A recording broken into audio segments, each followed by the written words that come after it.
आप सुन रहे हैं खौफनाक रातें, रियल हॉरर फाइल्स, और मैं हूं आपका होस्ट प्रवीण अंधकार। इस वीडियो में प्रस्तुत कहानी इंटरनेट पर उपलब्ध जानकारी, लोक कथाओं, जनश्रुतियों और विभिन्न स्रोतों में प्रचलित दावों पर आधारित है। इस घटना की सत्यता की स्वतंत्र एवं आधिकारिक पुष्टि उपलब्ध नहीं है। इस वीडियो का उद्देश्य किसी भी प्रकार का अंधविश्वास, भय, भ्रम या गलत जानकारी फैलाना नहीं है। यह सामग्री केवल मनोरंजन, कहानी वाचन और लोक कथाओं के दस्तावेजी प्रस्तुतिकरण के उद्देश्य से बनाई गई है। वीडियो में वर्णित घटनाएं, पात्र, दावे एवं अनुभव उपलब्ध स्रोतों के अनुसार प्रस्तुत किए गए हैं। हमारा उद्देश्य किसी व्यक्ति, परिवार, समुदाय, धर्म, संस्कृति या किसी भी संस्था की भावनाओं को ठेस पहुंचाना नहीं है। यदि इस कहानी में किसी वास्तविक व्यक्ति या उनसे जुड़ी किसी घटना का उल्लेख मिलता है तो उसे केवल उपलब्ध सार्वजनिक दावों और कथाओं के संदर्भ में प्रस्तुत किया गया है। हम इनमें से किसी भी दावे की सत्यता की पुष्टि नहीं करते। दर्शकों से अनुरोध है कि वे इस सामग्री को केवल मनोरंजन एवं लोक कथात्मक प्रस्तुति के रूप में देखें तथा किसी भी निष्कर्ष पर पहुंचने से पहले स्वयं तथ्यों की जांच अवश्य करें। ये कहानी हमें हमारे ही एक सब्सक्राइबर किशोर ने भेजी है, जो पेशे से एक एम्बुलेंस ड्राइवर है। जब उन्होंने ये घटना हमारे साथ साझा की तो सच कहें, इसे सुनने के बाद हमारे शरीर में भी एक अजीब सी सिहरन दौड़ गई। ये घटना दिसंबर 2008 की है। किशोर उस समय इंदौर में रहते थे। उनका घर कोई बड़ा बंगला या आलीशान मकान नहीं था, बल्कि एक छोटी सी किराए की बस्ती में था। परिवार की जिम्मेदारियों को पूरा करने के लिए वह एक निजी अस्पताल में एम्बुलेंस ड्राइवर की नौकरी करते थे। 20 दिसंबर 2008 सर्दी अपने चरम पर थी। रात से ही घना कोहरा छाया हुआ था। हालात ऐसे थे कि सड़क पर 10 कदम दूर खड़ा इंसान भी साफ दिखाई नहीं देता था। ठंडी हवाएं शरीर को चीरती हुई निकल रही थी।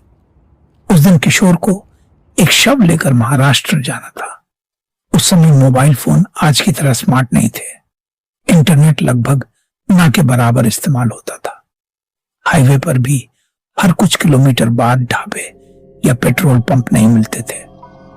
किशोर को इंदौर से महाराष्ट्र के औरंगाबाद के पास एक छोटे से गांव को ऊपरी गांव तक शव पहुंचाना था। अस्पताल के रिकॉर्ड के अनुसार वहां तक की दूरी लगभग 560 किलोमीटर थी। परिवार वालों की इच्छा थी कि मृत व्यक्ति का अंतिम संस्कार उनके पैतृक गांव में किया जाए। अस्पताल की कागजी कार्यवाही पूरी होने में काफी समय लग गया। उधर आदेश साफ था, सुबह 7 बजे तक हर हाल में शव महाराष्ट्र पहुंच जाना चाहिए। लेकिन समस्या यह थी कि किशोर का कंडक्टर और सहायक अहमद अचानक बीमार पड़ गया था। अब पूरा सफर उसे अकेले करना था।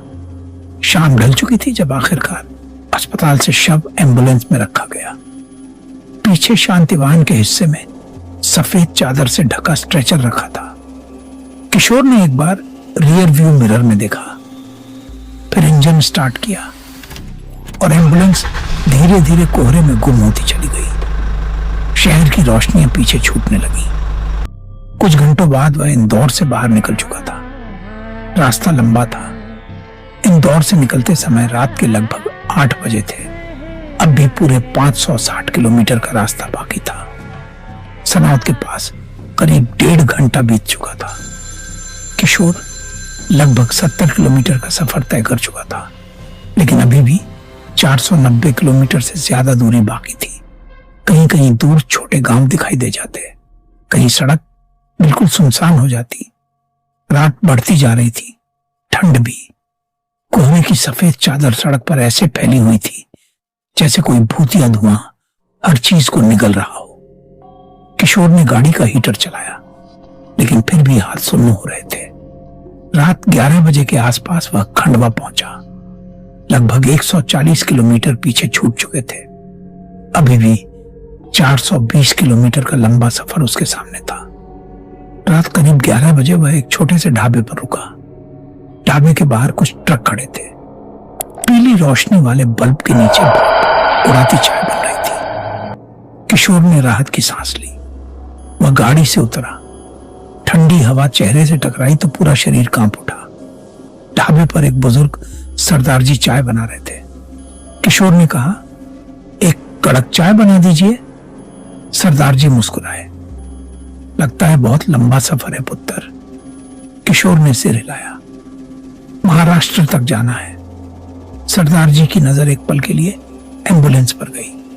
फिर उन्होंने धीमे स्वर में कहा, रात बड़ी भारी है, सावधानी से जाना।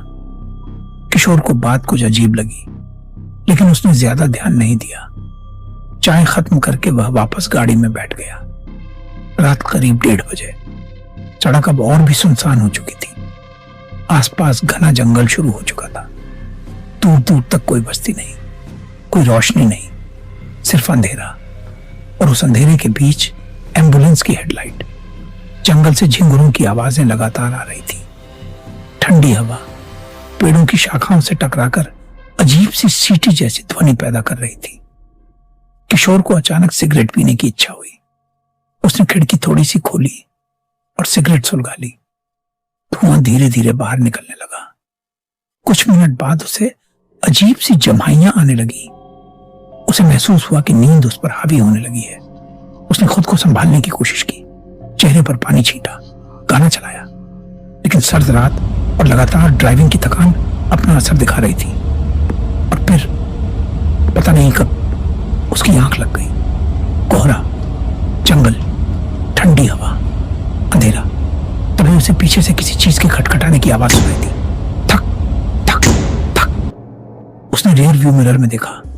पीछे रखी लाश की चादर हल्की हल्की हिल रही थी। उसका दिल जोर से धड़कने लगा। फिर एक और आवाज आई, थक थक थक, जैसे किसी का दिल धड़क रहा हो। किशोर की सांस अटक गई। नहीं, ये नहीं हो सकता, उसने खुद से कहा, लेकिन आवाज बढ़ती जा रही थी। धक धक धक। ऐसा लग रहा था जैसे मृत शरीर के भीतर फिर से जीवन लौट आया हो। तभी चादर के नीचे से एक हाथ बाहर निकल आया। किशोर के हाथ स्टीयरिंग पर कांपने लगे। उसी समय सामने से तेज रफ्तार में एक ट्रक आया। उसकी हेडलाइट्स सीधे आंखों पर पड़ी। घबराकर किशोर ने एम्बुलेंस दाईं ओर मोड़ दी। टक्कर तो टल गई, लेकिन पीछे रखा स्ट्रेचर जोर से हिला और शव नीचे गिर गया। धड़ाम! पूरे वाहन में गूंज उठी। उसी क्षण एक भारी आवाज सुनाई दी, मुझे घर पहुंचा दो। किशोर के शरीर का खून जैसे जम गया। वह पीछे देखने लगा। शव धीरे धीरे उठ रहा था। उसका चेहरा चादर से बाहर आ चुका था। आंखें पूरी तरह खुली हुई थी और वह सीधे किशोर को देख रहा था। फिर उसने मुस्कुराया, एक ऐसी मुस्कान जो इंसान की नहीं लग रही थी। अचानक किशोर की आंख खुली। उसका पूरा शरीर पसीने से भीगा हुआ था। सांसें तेज चल रही थी। उसने तुरंत ब्रेक दबाया। एम्बुलेंस सड़क किनारे खड़ी थी। चारों ओर सन्नाटा, सिर्फ जंगल और झिंगुरों की आवाज। किशोर ने घड़ी देखी, करीब 3 बज रहे थे। उसने राहत की सांस ली। थैंक गॉड, ये सिर्फ सपना था, वह खुद से बोला। उसी समय उसे अचानक जोर से टॉयलेट लगी। वह गाड़ी से उतरा, हाथ में टॉर्च ली और सड़क से थोड़ा दूर झाड़ियों की तरफ चला गया। ठंडी हवा पहले से भी ज्यादा तेज थी। जंगल का माहौल अजीब लग रहा था। ऐसा लग रहा था जैसे कोई उसे देख रहा हो। तभी उसे महसूस हुआ कि पीछे कहीं कोई खड़ा है। उसने पलटकर देखा, कुछ नहीं, सिर्फ अंधेरा। लेकिन तभी दूर एम्बुलेंस के पास उसे किसी सफेद आकृति की झलक दिखाई दी, एक पल के लिए, फिर गायब। किशोर का दिल तेजी से धड़कने लगा। वो भागकर वापस गाड़ी तक आया। सब कुछ सामान्य था, लेकिन जैसे ही उसने दरवाजा खोला, उसके पैरों तले जमीन खिसक गई। पीछे रखा शव स्ट्रेचर से आधा नीचे लटका हुआ था, बिल्कुल वैसे ही जैसे उसने सपने में देखा था। उसकी रीढ़ में ठंडक दौड़ गई। नहीं, उसके मुंह से निकला, ये कैसे हो सकता है? कांपते हाथों से उसने शव को फिर से स्ट्रेचर पर ठीक किया और तुरंत वहां से निकल गया। अब उसकी हालत खराब हो चुकी थी, लेकिन असली डर अब भी बाकी था। करीब आधे घंटे बाद सामने अचानक तेज रोशनी दिखाई दी। एक ट्रक, बिल्कुल उसी तरह जैसे सपने में आया था। किशोर का दिल बैठ गया। उसे सपना याद आ गया। ट्रक तेजी से उसकी ओर बढ़ रहा था। कोहरा इतना घना था कि दूरी का अंदाजा नहीं लग रहा था। और फिर उसी क्षण ट्रक उसकी लेन में आ गया। घबराकर किशोर ने स्टीयरिंग घुमा दिया। एम्बुलेंस पूरी तरह डगमगाई और पीछे से वही आवाज आई, धड़ाम! स्ट्रेचर पलट चुका था। शव फिर नीचे गिर चुका था। किशोर के हाथ सुन्न पड़ गए। ये वही घटना थी जो उसने कुछ देर पहले सपने में देखी थी। एक एक पल ज्यों का त्यों उसने कांपते हुए रियर व्यू मिरर में देखा, और उसी पल उसे लगा कि सफेद चादर के नीचे कोई हरकत हुई है, जैसे किसी ने सिर घुमाया हो, जैसे कोई उसे देख रहा हो। आगे क्या हुआ किशोर आज तक निश्चित रूप से नहीं बता पाता, क्योंकि डर के उस माहौल में उसे खुद समझ नहीं आ रहा था कि क्या वास्तविक था और क्या नहीं। लेकिन एक बात वह आज भी नहीं भूल पाया। उस रात जो सपना उसने देखा था वह कोई साधारण सपना नहीं था, क्योंकि उसके बाद जो कुछ हुआ वह लगभग वैसा ही था जैसे किसी ने आने वाले हादसे की झलक पहले ही दिखा दी हो। सुबह लगभग 7 बजे वह महाराष्ट्र पहुंच गया। शव परिवार को सौंप दिया गया। लेकिन उस रात का सफर, घना कोहरा, जंगल का सन्नाटा, चींगुरों की आवाज और वह भयानक सपना आज भी उसकी यादों में जिंदा है। और जब भी दिसंबर की ठंडी रातों में कहीं दूर से एम्बुलेंस का सायरन सुनाई देता है, किशोर को ऐसा लगता है मानो उस शांति वाहन के पीछे रखा हुआ शव आज भी उससे कह रहा हो, मुझे घर पहुंचा दो,